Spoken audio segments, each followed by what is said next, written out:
Nietzsche and Tate, a parallel philosophy for the modern man. Introduction: The unlikely connection. What do a 19th century German philosopher and a modern social media icon have in common? Friedrich Nietzsche, the brooding intellectual who declared God is dead, and Tate, the controversial figure who champions self-reliance and masculinity, might seem worlds apart. One shaped existential thought. The other influences millions with his unapologetic takes on success and discipline. Yet, beneath the surface, their philosophies intersect in ways that resonate deeply with the modern man. Is this a case of timeless wisdom rebranded for the digital age? Or is there something more fundamental, something primal, that both Nietzsche and Tate tap into? Stick around, because the answer might just change the way you see the world. The will to power, Nietzsche's core idea and Tate's echo. At the heart of Nietzsche's philosophy is the will to power, the fundamental drive of all living things to assert themselves, to grow stronger, and to shape their environment rather than be shaped by it. Nietzsche saw this as the engine of human progress and self-overcoming. He rejected passivity, victimhood, and the comfort of herd morality, urging individuals to create their own values. Tate, in his own way, embodies this. He preaches absolute personal responsibility, self-discipline, and dominance over one's circumstances. The weak complain, the strong adapt and conquer. He mocks what he calls the slave mindset, a modern version of Nietzsche's herd mentality, where people seek comfort over greatness. Both figures argue that true freedom comes from mastery of oneself, of resources, and of influence. Whether through Nietzsche's philosophical lens or Tate's modern rhetoric, the message is clear: strength is not given, it is taken. Beyond good and evil, morality as a tool, not a rule. Nietzsche was famous for dismantling traditional morality.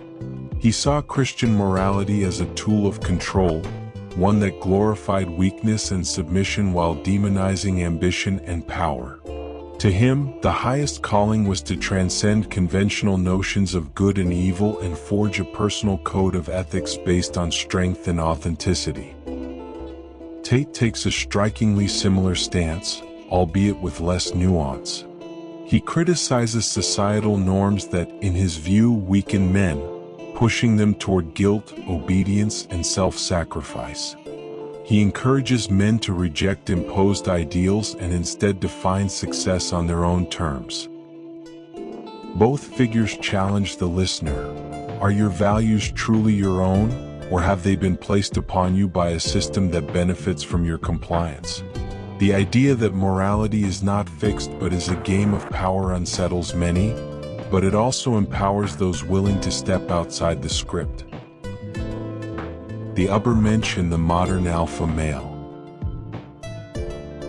Nietzsche's Übermensch, Overman, is one of his most famous ideas. He envisioned a man who rises above the mediocrity of society, creating his own values and embracing the fullness of life without regret or shame. The Übermensch is not bound by fear or tradition. He is a force of will, shaping reality according to his vision.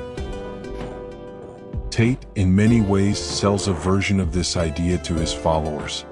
His concept of the high-value man, self-sufficient, financially independent, physically strong, and mentally unbreakable, mirrors Nietzsche's ideal. He promotes a life of excess, not out of indulgence, but as proof of his conquest over circumstance. For both Nietzsche and Tate, suffering is not to be avoided but embraced as the fuel for greatness. The modern man finds this message compelling.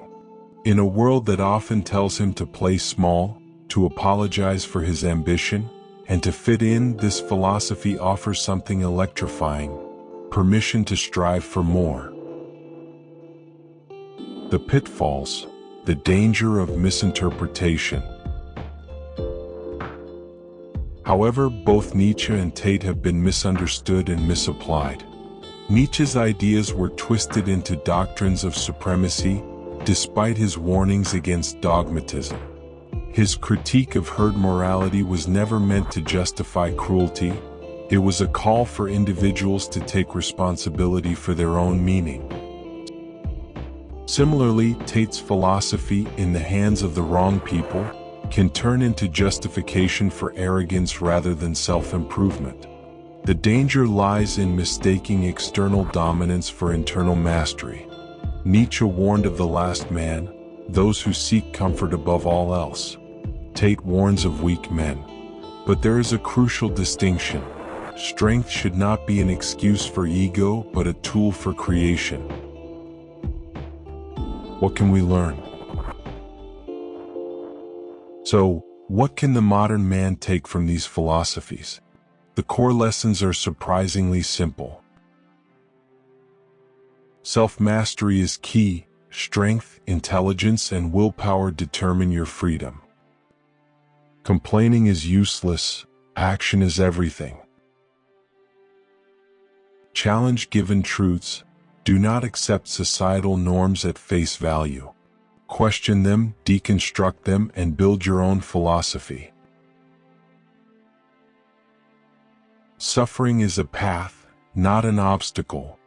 Both Nietzsche and Tate argue that hardship is not to be feared but embraced.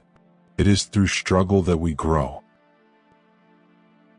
Power is responsibility. True power is not in domination, but in control of oneself, of one's emotions, of one's destiny. Conclusion: the philosophy of the few. Ultimately, Nietzsche and Tate speak to the few, those willing to step outside the safety of conventional thought. Their philosophies are not for everyone, nor should they be. Most people seek comfort. Some seek greatness. The question is, which are you?